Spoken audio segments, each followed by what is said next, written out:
it's so much easier to do this by remaining honest and authentic, to what you're doing, than by making up stuff, because that does not lend itself to a crowdfunding environment, which is again one of the things I really love.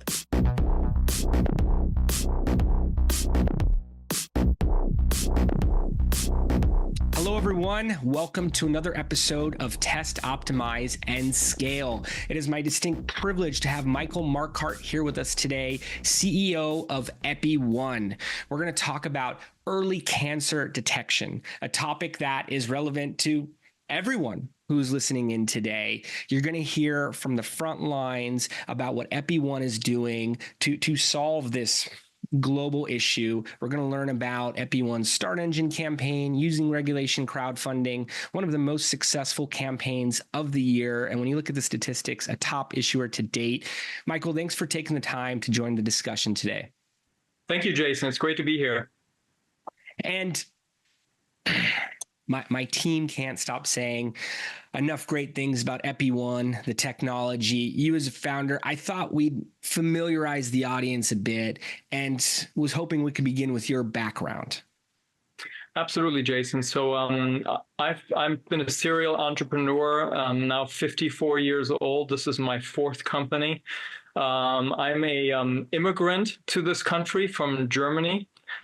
Came here when I was 20 years old, the only one in my family, and dove right into the sciences. Earned a graduate degree in chemistry, analytical biochemistry, really, and then I entered the tech world and worked in several different companies, co-founded several companies in the space, and very tragically, Jason, as I have talked about publicly, and my first wife was taken from me by this deadly disease when I was only 30 years old. She succumbed to kidney cancer, and frankly, at that time, I really needed an outlet for my grief, and sort of, I tried to channel things as best I could. I actually did start a company called MediGuide at the time, that's still very much doing great out there.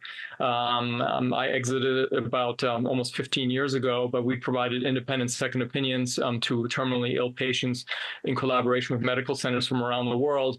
And I also became a volunteer for the American Cancer Society, really the largest nonprofit funder of research in the United States, of cancer research, other than the federal government. And then about 2 years ago, I became acquainted with research that was being done by the two women founders of Epi One, and it was just about ready for prime time. And one of the things, and we'll talk about this, I'm sure, later, Jason. I'm sure most of you listening have had the personal experience of a friend or a colleague or a family member who is confronted with a cancer diagnosis, or their child is, or their, God forbid, or their spouse. And after you learn that you're dealing with a cancer diagnosis, about the only thing you want to hear next is the following sentence: "But we caught it early." Yes. That is literally what people want to hear. And so early detection, as we'll get into, it's just so vital. Everybody can connect, to that. And so, when I learned about the discovery, the scientific discovery at Epi One, that we're building this company around, I was just so energized at the prospect of pouring all of my wisdom, my experience, and my talents into scaling this company and making it successful. Absolutely. We look for things in life that we can be impactful around, especially as we go further and further down our path and see more success. Hearing your personal story and about your first wife, and being able to apply that energy into early stage cancer detection. I myself had a long-term partner with polycystic kidney disease around that same age. I lost my uncle 2 years ago to brain cancer, and it came on quick. And I flew out to him as much as I could, but what I wouldn't do for more time there. This is the first thing we think of in terms of healthcare and what could affect lifespan. How have you been able to focus your energies into solutions that are going to support in that early stage detection, into more people being told we caught it early? I'm sure there's many other groups in your ecosystem who have tried. Where have you guys seen to be most productive, more fruitful in your journey? So I think, Jason, if you think about it, if you really sort of zoom out and you sort of, I wouldn't even say go to 30,000 feet, but go to like the moon looking down onto the problem. If you think back about 65, 70 years was the discovery of the DNA helix. Watson and Crick got the Nobel Prize for that. And around that same time in parallel, is really when the semiconductor revolution sort of took hold. And you had, companies like Fairchild Semiconductor and then Intel, and then, Silicon Valley became Silicon Valley. Mm-hmm. And in parallel, you had medical discoveries that were built on the discovery of DNA and sort of what is the origin of life from a molecular perspective. And in parallel, you have this Silicon Valley ecosystem. And it was the Human Genome Project during Bill Clinton's presidency. I mean, we're not talking, a couple of years ago, we're talking, like 25 years ago, that brought the two together for the first time. And what we're seeing now is a merging of those fields of medicine, AI, ways that things are coming together. And I think in some ways, a great expression of that, Jason, is our co-founder and really the main scientific brain behind Epi One. She has a medical degree, but she also has a PhD in computational biology. Now, I will say, if you go out there and Google that degree of computational biology, there are not that many people that have that degree. Sure. If you take those people that have a computational biology degree, who also have a medical degree, that universe gets even smaller. And then on top of that, talking about Dr. Sophia Fong, who's the president of the company, and her husband is also a world-renowned cell biologist at one of the top research institutions in the country. And so what's happened is that there's this merging of forces between the computer revolution and the molecular sort of scientific medical revolution that's based on a better understanding of the human genome. And that's really what Epi One is built on. And when you think about it, I say this sometimes as a joke because people can relate to it. If you think about accurate and affordable early cancer detection, I sometimes say, Jason, pick any two. Sure. If it's accurate and still early detection, it's probably not going to be affordable. Right. If it's affordable and early cancer detection, it's not going to be that accurate. If it's accurate and affordable, it may not actually be detecting it early. So it's sort of, I mean, and I believe Epi One is the first player in this field that has sort of cracked that code to be able to deliver on the promise of accurate and affordable early cancer detection. So this is not something that will just be available to millionaires and billionaires that don't mind spending $20,000 a year on having all kinds of tests done. But this is something that actually I think will have an impact on health equity in disadvantaged communities in this country and around the world.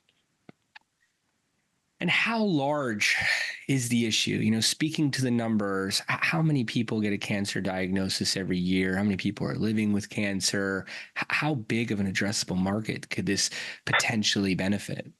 Yeah, it's funny you use the term total addressable market because it's obviously, everybody talks about TAM and all the founders listening to this, everybody can relate to it. And I sometimes cringe at the term total addressable market, but I thought about it, as I said, but a lot of different entrepreneurs tuned in. I apologize to use the wrong terminology, but just trying to get a sense. Here's a fact.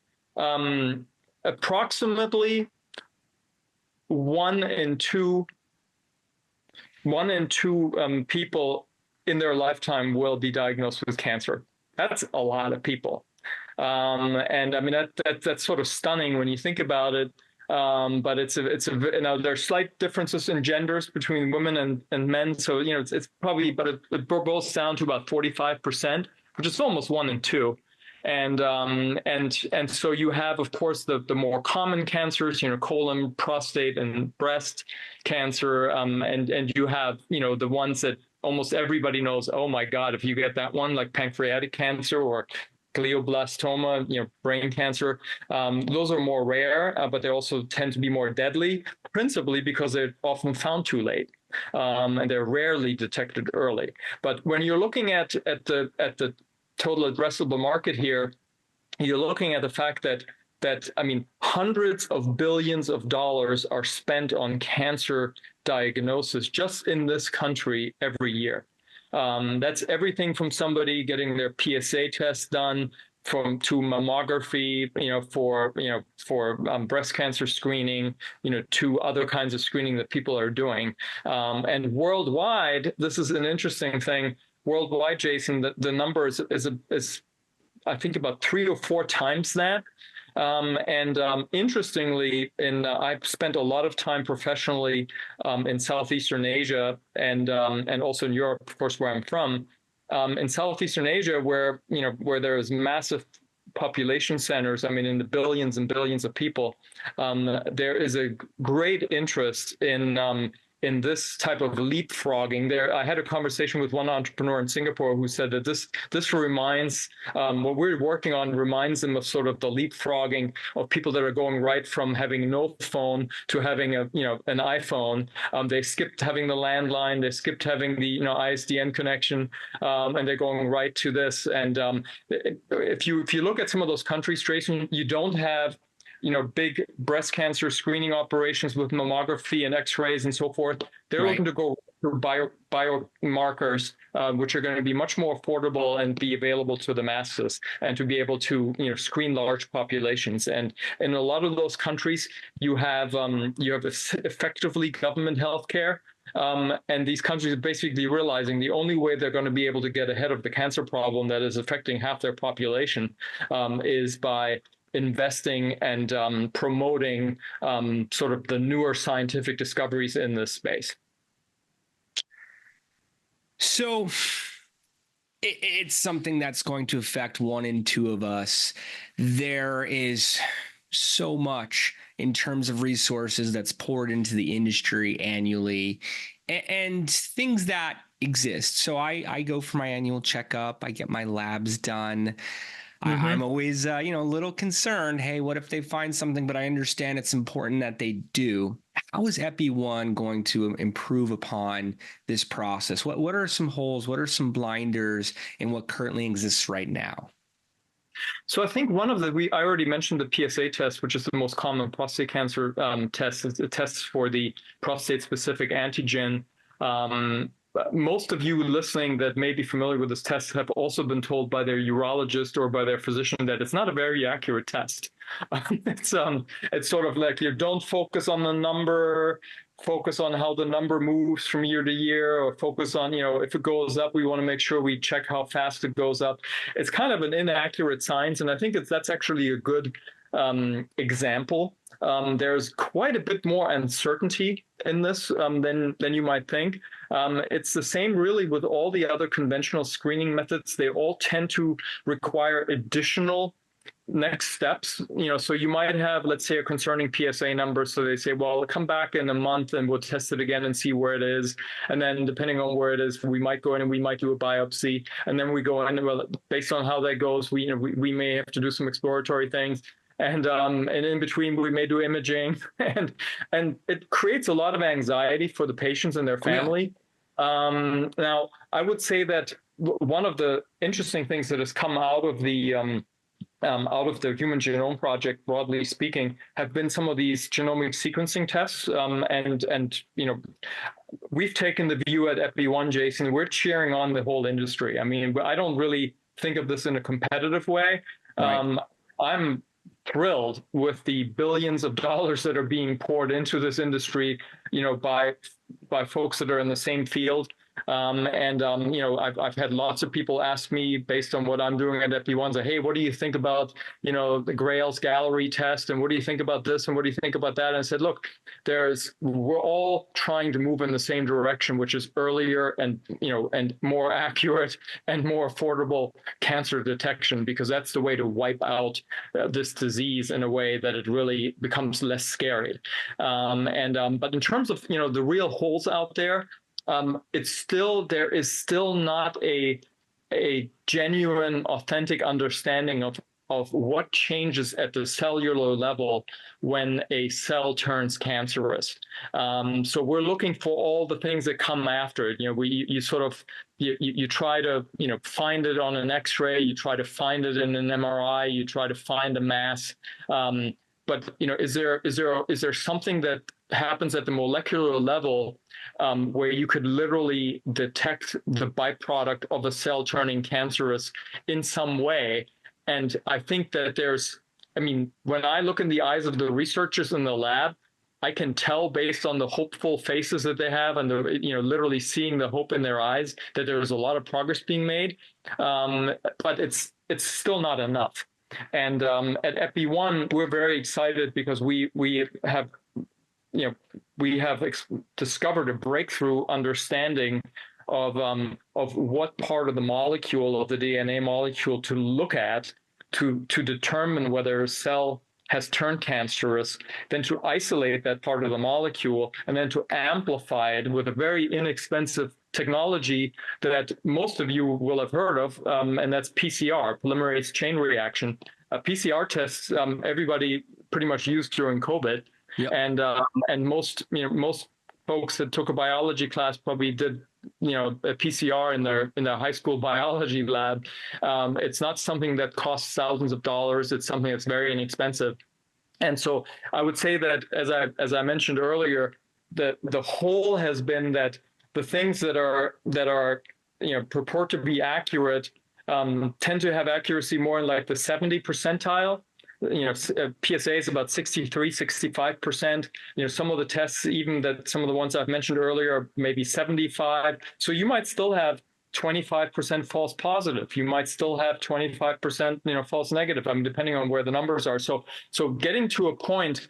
Another example I mentioned is like the Cologuard test, which if you really hate getting a colonoscopy, the Cologuard test is a great example of something that's better than nothing.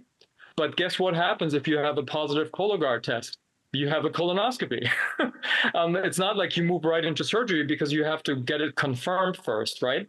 Now, if there were a molecular test were based on a blood sample or a tissue sample, you could determine with 96% accuracy that not only, okay, yes, there is cancer, and here's the type and the subtype and the stage, then you can move right into treatment.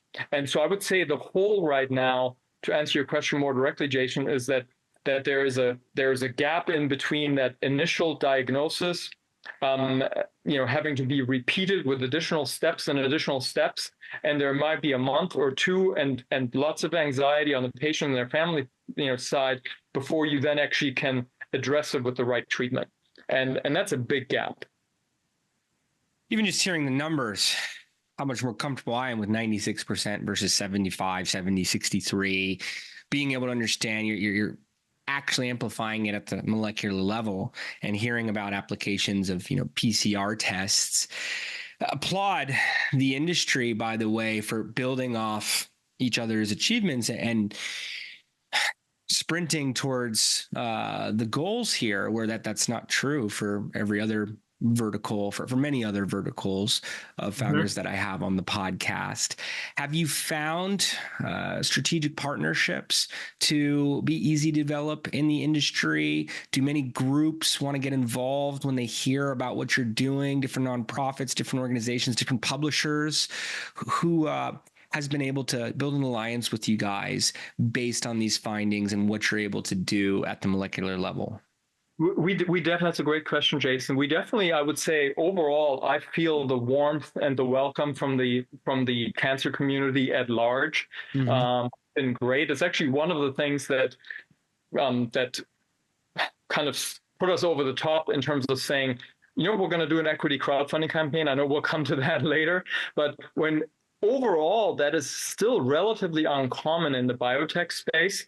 It is much more common just after your early angel rounds and sort of doing some clinical validation, you start talking to VCs, and now in the diagnostic space, it doesn't require such a massive amount of capital as it does in the therapeutic space, but still, it's more common to sort of labor in secrecy, if you will, and not talk to the investment community at large. And I really was eager to tell our story to the world at large, also because it's something that resonates with so many, and that's not to in any way minimize the accomplishments and the wonderful goals that other companies and entrepreneurs and issuers of campaigns have, but this is not just an app that makes it easier to book a hotel room. This is something that can save lives, and so we've really been thrilled by the reception that we've received, in the equity crowdfunding world. And I've told everyone that this is one of the best decisions that we've made, and it's something that really has validated how we've told our story. Mm-hmm. And still, at the same time, be honest, Jason, I'll be honest. The proof is in the pudding, right? You sort of, you scale up the business. We've been able to use the early serial closes to buy new lab equipment, to hire additional technician, to file additional patents, and that's something that I think it's going to allow us to further validate the technology. There certainly always are doubters out there who say, well, call us back when you've done this with 10,000, patients. And I said, well, when you do 300 and you get results that are 97% accurate, you're pretty psyched. We're like, look, we're pouring our own money into this, and we're putting our money where our mouth is, if you will. But yeah, I'm very excited about the prospects of this as we build up the company further. It makes perfect sense. I've written articles around user owners and for different verticals being the ideal audience for investment crowdfunding. I've spent time with the lawyers, the lobbyists who created these exemptions, these regulations, and Regulation Crowdfund, I can say was very much built for this, for individuals who could form a crowd around capital formation for not just companies and teams, but causes that they believe in. And this is not just a travel booking app, not anything against that vertical, of course, but it's life or death, and not just of an individual, but the impact it then has on a family, on friends, on businesses, on communities thereafter.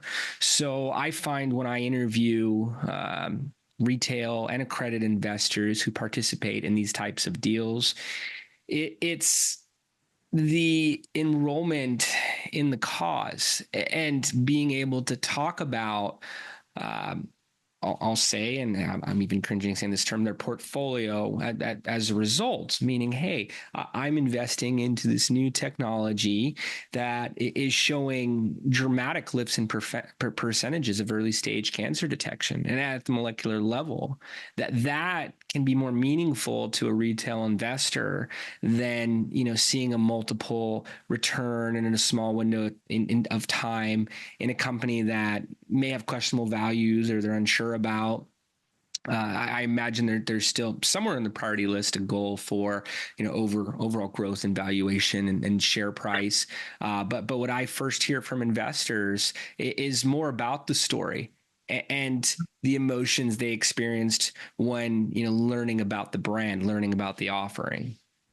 Yeah, no, you're right. And what's interesting too is what I was thinking about while you were just talking, Jason, is that what we've experienced, which I again just have been thrilled with, is that some of the service providers, I'll call them service providers, but I would say companies that have helped us, like literally the videographers that were helping us tell our story, recording our campaign video, they all said, look, we've worked with hundreds of companies. We've never invested ourselves in, like, because you can't invest in every company you're kind of, working with.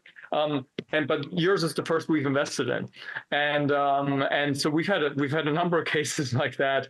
And I think also when you think about it, it's rare for the public at large to have an opportunity to become part of something like this, because typically, especially again in the medical biotech space, that usually isn't available until a company goes public, and then it goes public, at a valuation in the billions and billions of dollars, and to get in on the ground floor, if you will, on something that is this exciting, and it's backed by real researchers. With a real pedigree and a real, and real resources. There's not that many examples of that. Agreed. And looking at how, just using the broad term, that those companies mature over time, and not speaking about yours as any individual, it's an amazing opportunity for a prospective investor to get on board at those stages. It of course carries its risk, but that combined with the actual, initiative, the reasons behind, I think is what makes regulated investment crowdfunding so great. And glad you've chosen to go down this road. I, as a marketer, believe it's a strong marketing tool in its own right. And then in terms of bringing on investors who could become ambassadors long term and be following every step of your company's growth and be able to promote accordingly, and being even able to use these tests down the line as the end user, potentially, not a forward-looking statement. I think it's an amazing story. Well, I think Jason, another thing, and I spoke with quite a few founders that before we went down this path, and there were a couple that sort of complained to me that, well, what I don't like is that all the additional compliance, and we had to bring in an external auditor, and we have to do an annual report. I said, look, I welcome that.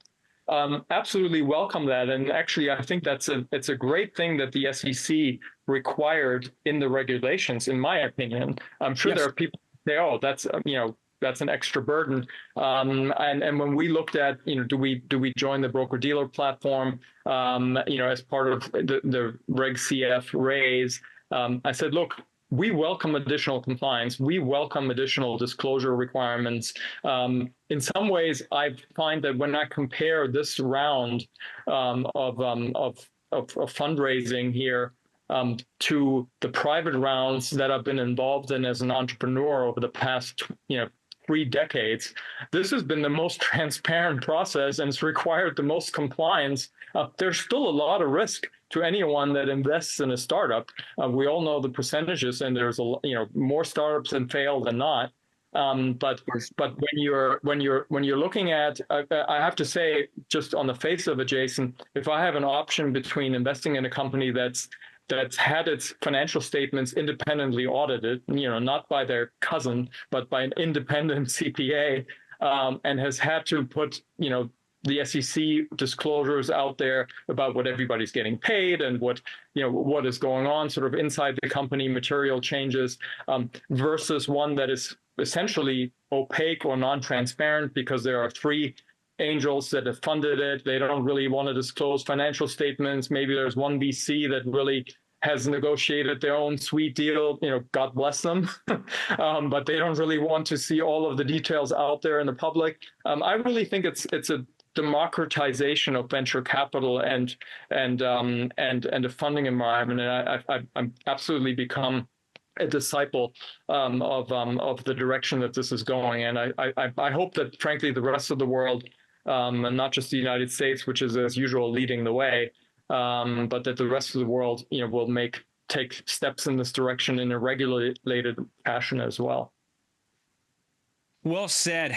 And I certainly have that in common with you, and am very proud about the compliance aspects for this vertical. I've seen similar industries such as crowdfunding littered with bad actors and fraud, and believe there's been so few. I can't even point at any cases in this vertical because of it. And I'm part of the Crowdfund Professionals Association board. It's new for me. I was voted on this year, but have had the opportunity to meet in person with the SEC and the Senate Finance Committee and learn about how these rules are going to grow and how the awareness is going to pick up. And I absolutely am an evangelist myself in that regard, to be able to benefit small businesses and have that investor protection all the way through. I really believe this is going to be the primary approach, the primary vehicle towards capital formation for seed capital, A rounds, beyond. It may be a whole new set of categories at a certain point. And like you said, democratization, access for founders to capital beyond just relationships. And you talked about some of the dynamics there and share price that come up, as well as access to these deals for investors. So likewise, I can't say enough good things about it. And I think you are an excellent example for companies, both in healthcare, as you mentioned, the tech revolution, everything that we're seeing in biotech, beyond just any Reg CF issuer as a whole. I think you're a great example to point at there. And speaking of which, what advice would you have for founders who have hesitations around launching an investment crowdfund campaign? What recommendations would you have for them to test towards their own model, towards their own growth, towards their own marketing of a regulated investment crowdfund? So let me maybe say something that's going to be a little bit controversial. I mean, not in a bad way, but I would say that the biggest pushback that I've had from some people, and I'm a member in YPO, the Young and Presidents Network and organization, and I have been for more than a decade. And I've had a few that said, look, equity crowdfunding is for people that couldn't raise money the other way. And it's like sort of like a last desperate kind of thing. Like if you can raise money, I tell you for a fact that was not the case in our case.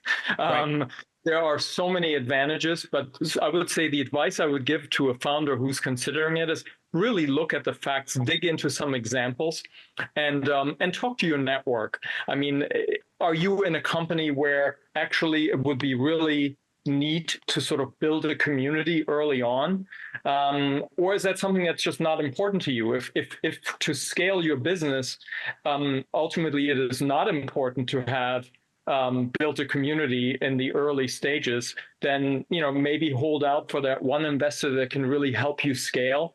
That one connection that maybe, or the two connections that can really help you grow the business. But in our case, we have a situation, we already have a waiting list of thousands of people that want to have our test once it's commercially available. Mm-hmm. And we've only achieved that because people are seeing our advertising. It's forced us to tell our story in an efficient way. We have a 4-minute campaign video I encourage everybody to watch, and you can find it online. And it's something that I think that I would encourage founders to really go deep and to not be scared off by the compliance requirements. They're good for you, trust me. And also, I would say that maybe when the regulations first came out, or maybe even frankly before the regulations existed, when the environment was a bit more unregulated and sort of like, okay, well, you're not really fully legit, and it's like the shares are not real shares, they're phantom shares. I mean, in our case, you get anybody investing in the Epi One round, the Reg CF round, you're getting common stock in the company. It's non-voting stock, but it's economically exactly 1-to-1 equal to all of the shares that have been issued. And I would really encourage people to talk to others that have other issuers. I'm more than happy to talk with folks if they reach out, just explain my experience. But I really think the discipline that comes with the process, the discipline that comes with the compliance requirements, it is good for you, and it will help you in the long run. And you're already putting the proceeds to good use. As you mentioned, you're doing rolling closes and reinvesting into the lab equipment and advancing the product. So it's a very transparent process. You're showing all of the updates and everything along the way. I think those are excellent insights. What about for founders who are not seeing success in their investment crowd fund, in their growth as a whole? You talked about statistics of startups a bit. The statistics in investment crowdfunding are stronger than those, but still not 100% by any means. What would you encourage founders who are not seeing performance right out of the gate to do towards optimization of their campaign? Yeah, I would say, Jason, that a lot of this is really listening to the feedback you're getting from people. And sometimes I see a tendency of founders to sort of put their head in the sand and sort of say, well, it's the investor's fault. Like they're not seeing it's sort of, I think your message may not be resonating. Now, it may not be resonating because there's not a large enough group of people that care about what your story is or what your pain point is. It's not a big enough pain point that you're trying to solve. Obviously, we knew that wasn't going to be the case, right, in our case, as we've already talked about. But there are some founders that are solving a relatively small problem. And so that's one possibility. But more often than that, I would say is that the message is not being shared effectively and the story is not being told effectively, and or it may not be told in the right places. It's there's the old joke about advertising that goes back decades that 50% of all advertising is wasted. And I just wish we knew which 50%. And I remember 20 years ago, I mean, when Google AdWords, and Overture and those things sort of like first came about, it was like, oh, great, that's going to solve that. But the fact of the matter is that you still essentially have the same conundrum. I mean, you might be putting, ads in one place, and yes, just because they're being seen doesn't mean that people engage with them. I'm not telling most of your listeners probably anything new, but so you have to have neutral metrics that you're tracking, and you have to listen to your audience. Just because you think that a particular ad just really tells the story well, do A/B testing, and maybe it's when you change it to the blue background that you hate it, that's when people are clicking on it and watching your video and deciding to invest.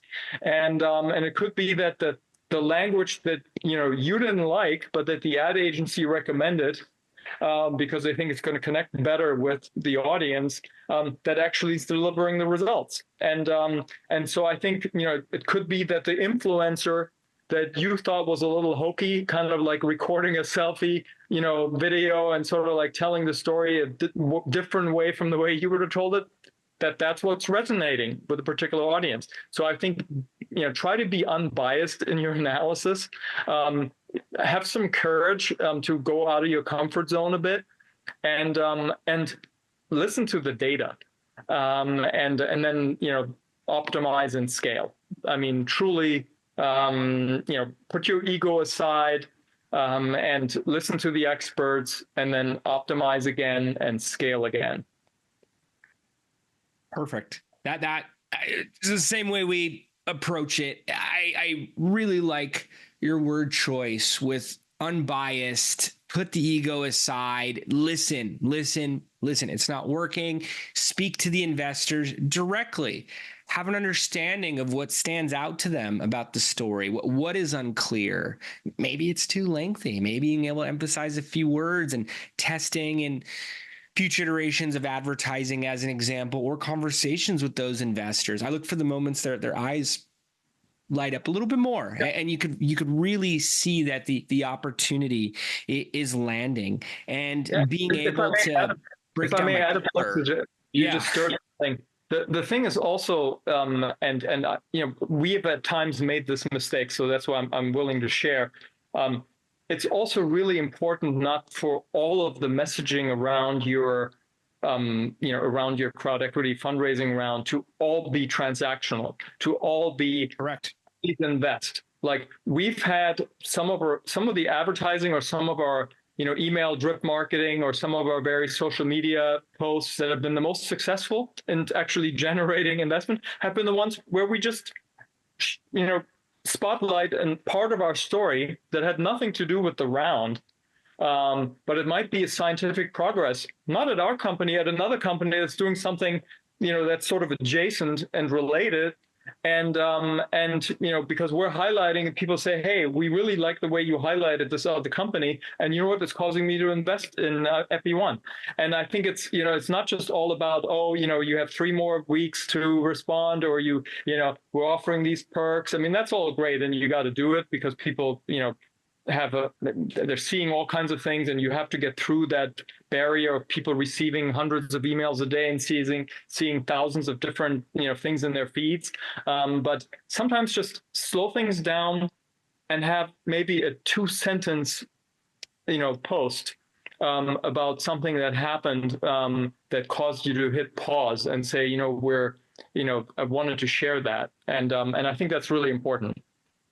And so many founders want to overlook. We'll be told by issuers, even ones we're not working with, we're just interested in results. We're just interested in direct response type marketing. And, if we're talking organic content, I guess maybe it'll help increase the conversion rate. But let's talk about the campaign. This post in the content calendar doesn't even mention the campaign, where not only do I agree with you, I see it in the data and subscribe to the same ideologies of, hey, everything's an assumption until it's physically confirmed with data. It's showing up in the analytics. It's showing up in a report. And I've seen posts about a founder's family produce far more engagements than posts about the raise at times, and then seeing in the days to follow a lift in the raise to occur. So really like to look at the audience journey and each step along the way. And love how you mentioned, I was saying the detail on color. Sometimes it's the slightest little, variance that can make all of the difference. And when we're looking to identify pockets of performance,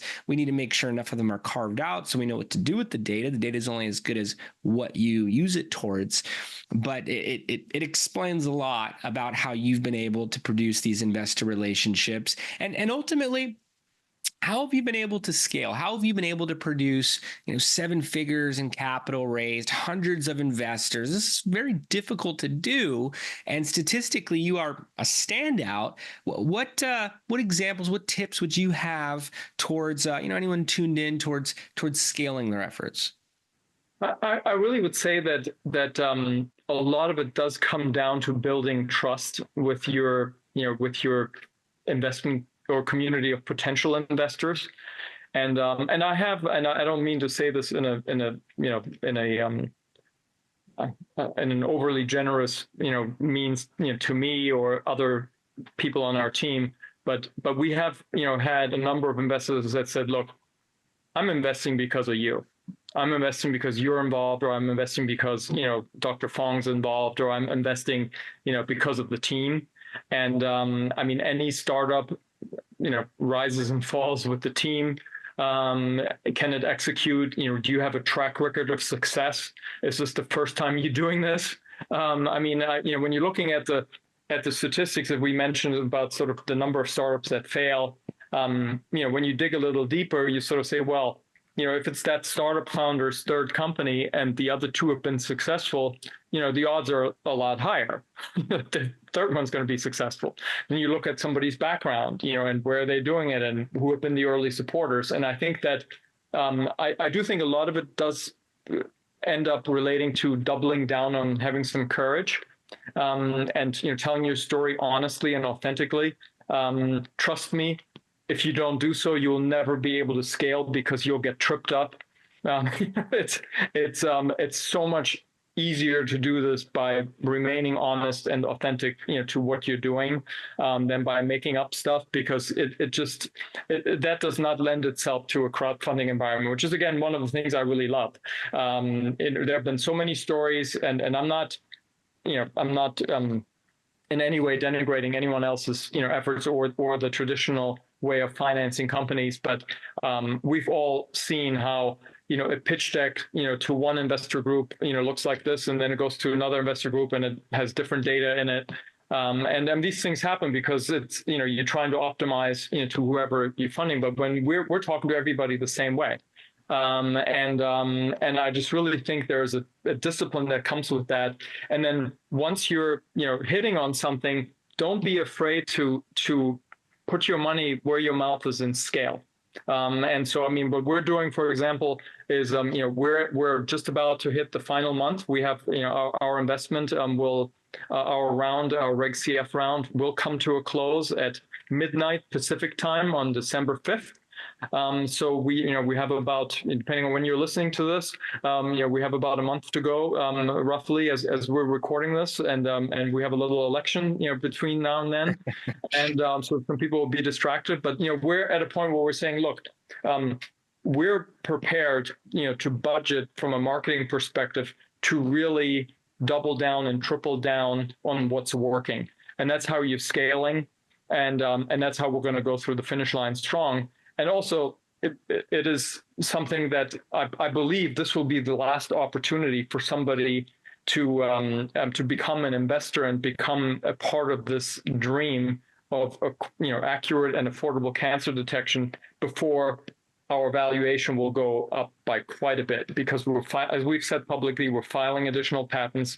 We're going to be soon opening a second commercial lab. I mean, this company is going places. And so, to have a situation where somebody, it's a little bit more involved than booking a plane online, booking a plane reservation, but frankly, it may be just an extra 2 or 3 minutes to open an account on Start Engine if you don't already have one, and then to become, to go through the process and to become an investor. The lowest investment is $495. We've had lots of people that have done $495, and we have had a larger number than I thought that have done over $100,000 individually. And as you already said, we're about 300 investors at this point. I think we will exceed that number by quite a bit by the time December 5th comes around. And I did want to say, by the way, I forgot this earlier. I have a homework assignment for everybody listening. This is sort of like the aspect of just truly learning something. Take a moment and go on Google or ChatGPT or whatever your favorite tool is, and Google the word epigenetics. Everybody knows genetics. I have found in my conversations that very few people know epigenetics, and it's the root of our company's name. Why are we called Epi One? Is because the basic science discovery here comes in the epigenetic world. And so Google epigenetics or ChatGPT it, and you will be intrigued, because what has mystified a lot of people is that we all have the same genetic code in every cell, right? How come some of the cells become your hair, and some cells become, part of your kidney, some cells become part of your heart?